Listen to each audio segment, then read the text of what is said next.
to my kitchen. This is the heart of my home. This kitchen and I have some adventures together on a pretty regular basis. Just yesterday, I was making my annual batches of apple butter. While this is rising, it's time for me to clean up the kitchen. I've left some really good messes for us to clean up together. And my book, Soap and Soul, has a whole chapter on cleaning the kitchen. I need just a few things to clean every part of my kitchen. There's always Dr. Bronner's Pure-Castile Magic Soap and the Suds biodegradable cleaner. With these, I make my DIY all-purpose spray.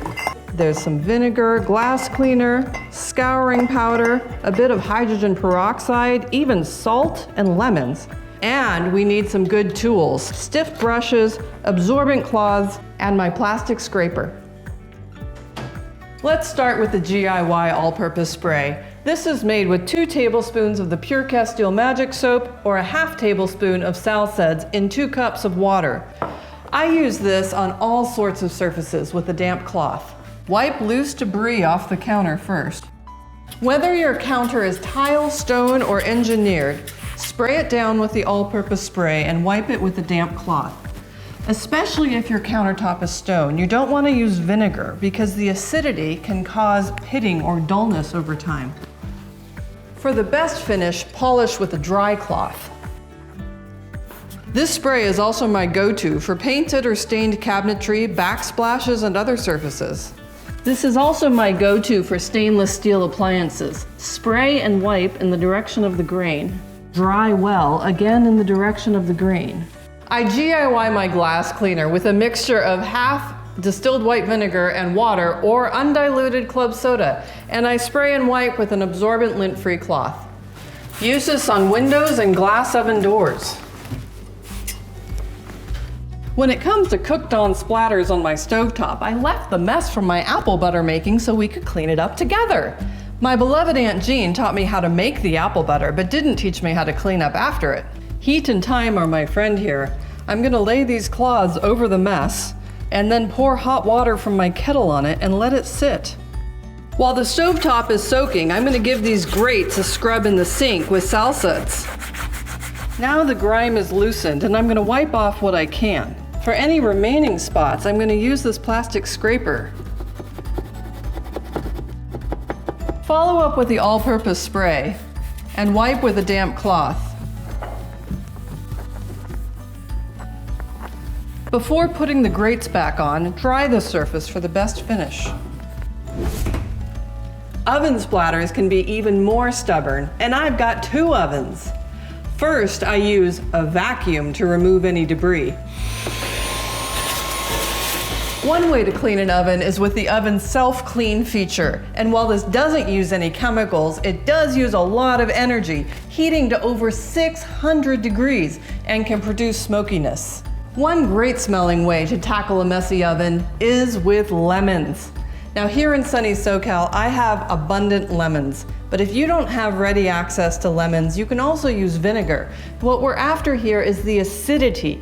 We're gonna make an acidic steam to coat the inside of the oven and loosen all that gunk. Cut the lemons into quarters and add them to a 2-quart pan with a cup of water. Alternately, add 1 cup of vinegar and 3 cups of water. Cover the pan and heat it on the stovetop or in the microwave until the lemons are softened and steamy. Keep the lid on because you want to hold on to all that steam. Then put the pan in the oven and remove the lid.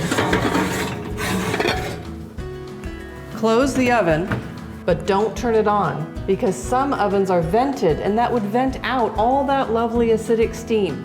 Leave the oven closed for a couple hours. Then open the oven, take out the pan, and wipe off all the loosened crud. For super stubborn oven stains, make a paste out of baking soda and hydrogen peroxide. You want it to be just spreadable. Spread the paste thinly on the stains, covering them lightly. Let it sit overnight.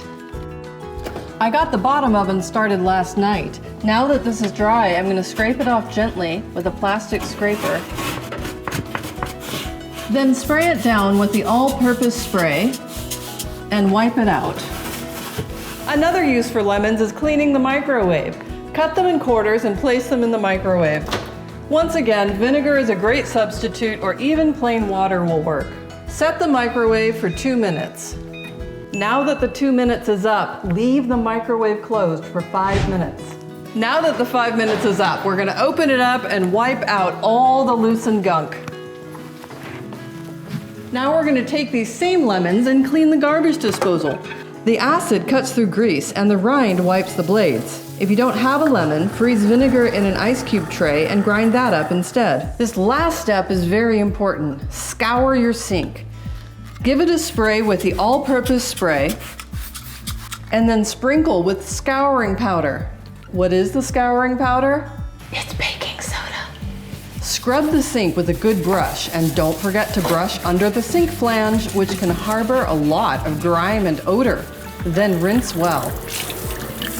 Be sure to dry all the fixtures for the best shine. Now let's turn to the cutting board. Clean a cutting board soon after each use. First, I give it a good scrub with Suds or Castile soap. Now rinse it clean. If the board needs a deeper scrub, I sprinkle a lemon half with salt. Then I scrub the board and let it sit for a few minutes. If you don't have lemons, use a scrubby dipped in vinegar. And then rinse the board. Dry the board with a towel and then let air dry fully before storing. This technique works on plastic boards and is effective even after cutting raw meat. Ah, there is nothing so inspiring as a clean kitchen. I think it's about time to finish up making this bread. I'll see you the next time we go green.